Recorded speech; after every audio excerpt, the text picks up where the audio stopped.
Fala galera do canal da Pangeia. No vídeo de hoje iremos continuar a falar sobre o Protocolo de Kyoto, que foi realizado no ano de 1997. Vamos começar sobre os sumidouros de carbono. Em julho de 2001, o Protocolo de Kyoto ele foi referendado em Bonn, na Alemanha, quando abrandou o cumprimento das metas previstas anteriormente, através da criação dos sumidouros de carbono. Segundo essa proposta, os países que tivessem grandes áreas florestadas, que absorvem naturalmente o CO2, poderiam usar essas florestas como crédito em troca do controle das suas emissões.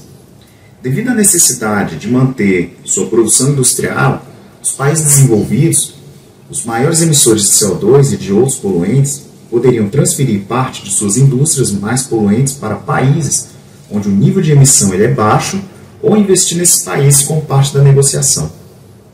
Entretanto, é necessário fazer estudos minuciosos sobre a quantidade de carbono que uma floresta é capaz de absorver, para que não haja uma subvalorização de valores pagos por meio de créditos de carbono.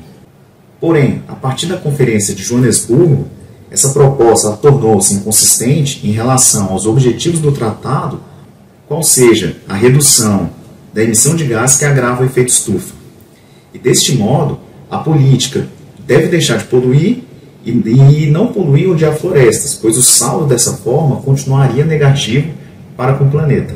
Quanto aos céticos no Protocolo de Kyoto, os pressupostos desse protocolo são atacados pelos céticos ou negacionistas climáticos, que alegam, sem qualquer base científica, que as atividades humanas elas não afetam o clima, ou fazem de maneira pouco relevante, devendo ser isentas de culpa no processo atual do aquecimento global. Como consequência do protocolo, os países desenvolvidos eles teriam que diminuir drasticamente as suas emissões e, segundo esses negacionistas, isso inviabilizaria, a médio prazo, o crescimento econômico continuado, o qual, segundo alegam, é a única forma de se atingir a abundância de bens e serviços que tanto necessita a humanidade. Esses argumentos eles já foram desacreditados pela ciência, pois assim, o segundo maior emissão de gases de efeito estufa do planeta, que são os Estados Unidos, eles não ratificam o protocolo. De fato, todas as nações europeias e o Japão eles ratificaram o protocolo, e algumas delas, embora tenham concordado em diminuir suas emissões em 2010 em 8% abaixo dos níveis de 1990, eles já admitem que não conseguiram atingir essa meta e somente poderão conseguir reduzir as emissões em 1% em 2010. A União Europeia ela esperava atingir as metas compromissadas, aproveitando as possibilidades do Reino Unido, da França e da Alemanha de reduzir as suas emissões aos níveis de 1990, utilizando a política de abandonar o uso do carvão, aumentar o uso da energia nuclear e fechar as portas das indústrias poluidoras do leste alemão. Considerando essas vantagens, as outras nações não precisariam ser tão severas na redução de suas emissões sob a política original do Protocolo de Kyoto. E como consequência, esses países eles aumentaram maciçamente as suas emissões, apagando assim os ganhos dos países grandes. E pelo menos 12 dos 15 países europeus eles estão preocupados em poder cumprir as suas metas, sendo 9 delas eles romperam, com emissões aumentando de 20% e 77%. Na realidade, creem esses céticos que o Protocolo de Kyoto ele vai tornar-se uma letra morta. E, no entanto, o quadro mudou consideravelmente a partir da publicação dos relatórios do IPCC sobre a mudança climática, que reiteram o fato de que a mudança já começou, tem origem humana e terá efeitos devastadores se nada for feito para combatê-la. Quanto ao sequestro de carbono, o sequestro de carbono é uma política oficial dos Estados Unidos e da Austrália, que trata de estocar o excesso de carbono por prazo longo e indeterminado na biosfera, no subsolo e nos oceanos.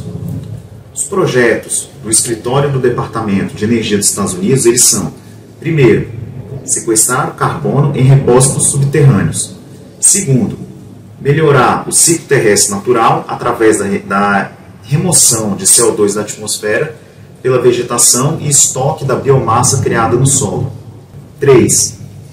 Sequestro de carbono nos oceanos através do aumento da dissolução de CO2 nas águas oceânicas, pela fertilização do fitoplâncton com nutrientes e pela injeção de CO2 nas profundezas dos oceanos, a mais de 1.000 metros de profundidade.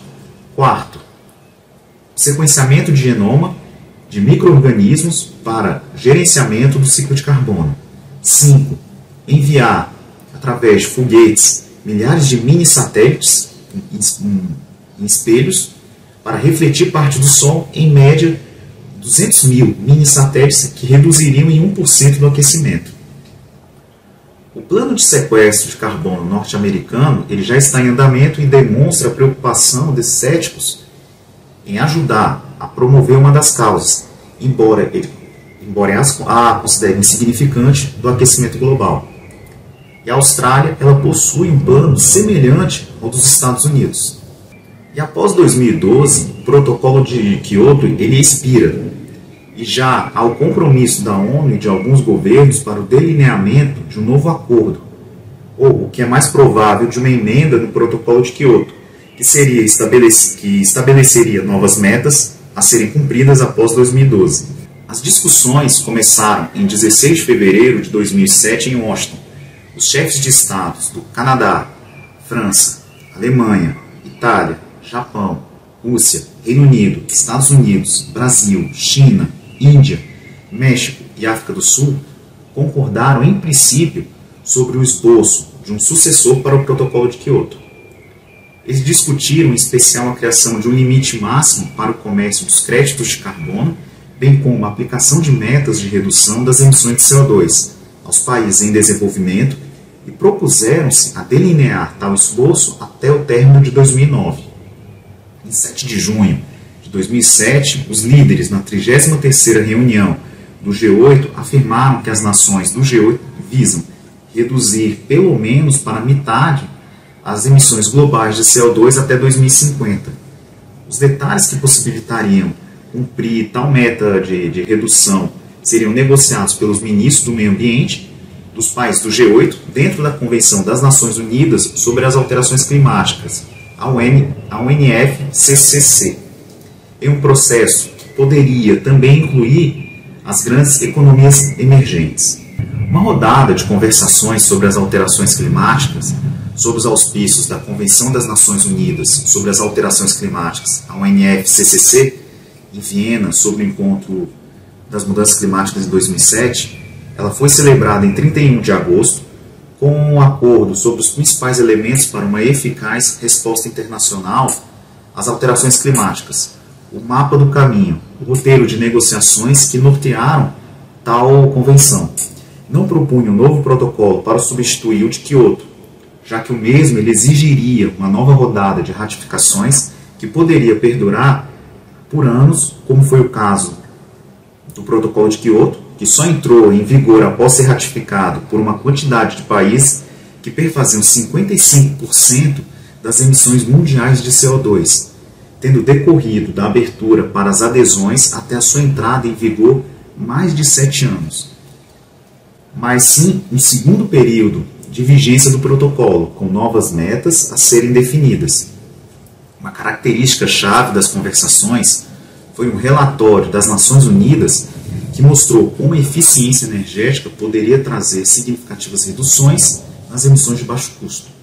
As conversações tinham por objetivo definir o cenário para uma grande reunião internacional que se realizou em Nusa Dua, em Bali, na Indonésia, no dia 3 de dezembro de 2007. A conferência de 2008 foi realizada em dezembro, em Poznan, na Polônia. Um dos tópicos sobre essa reunião foi a discussão de uma possível implementação do desmatamento evitado, também conhecido como redução das emissões de desmatamento e degradação florestal, o REDD, que tange a adoção de um sistema de créditos de carbono concedidos aos projetos que evitem o desflorestamento, já que o desmatamento evitado é suposto servir como medida de redução das emissões de CO2, como sumidor de carbono, posto que as florestas são importantes fontes de absorção de gás carbônico e que o desmatamento, por meio de queimadas, é o principal fator de emissões em alguns países em desenvolvimento. A conferência de 2009 foi sediada em Copenhague, na Dinamarca, durando de 7 a 18 de dezembro. E após grandes divergências entre os países ricos e o grupo dos países em desenvolvimento acerca de temas como metas de redução de emissão de gases do efeito estufa e na contribuição para um possível fundo climático, que terminou sem que atingisse um acordo definitivo, que será discutido na próxima Conferência da ONU sobre Mudanças Climáticas, a COP16, a ser realizada na Cidade do México em dezembro de 2010. No dia 24 de outubro de 2009, foi celebrado como Dia Internacional da Ação Climática. Milhares de pessoas de 180 países manifestaram-se pela diminuição dos níveis de CO2 na atmosfera. Essas manifestações foram convocadas por uma ONG chamada 350.org, que advoga que os níveis de CO2 deveriam baixar dos valores de 385 a 389 existentes nessa altura para um valor seguro de 350 ppm. Para esse efeito, grupos de pessoas sentaram-se no chão em cidades, campos de neve e no fundo dos oceanos, junto à grande barreira de coral, formando os algarismos 350. Pessoal, por hoje é só. No próximo vídeo iremos falar sobre o Acordo de Paris de 2015. E no mais, se inscreva no canal da Pangeia, dê um like e ative o sininho de notificações. Valeu!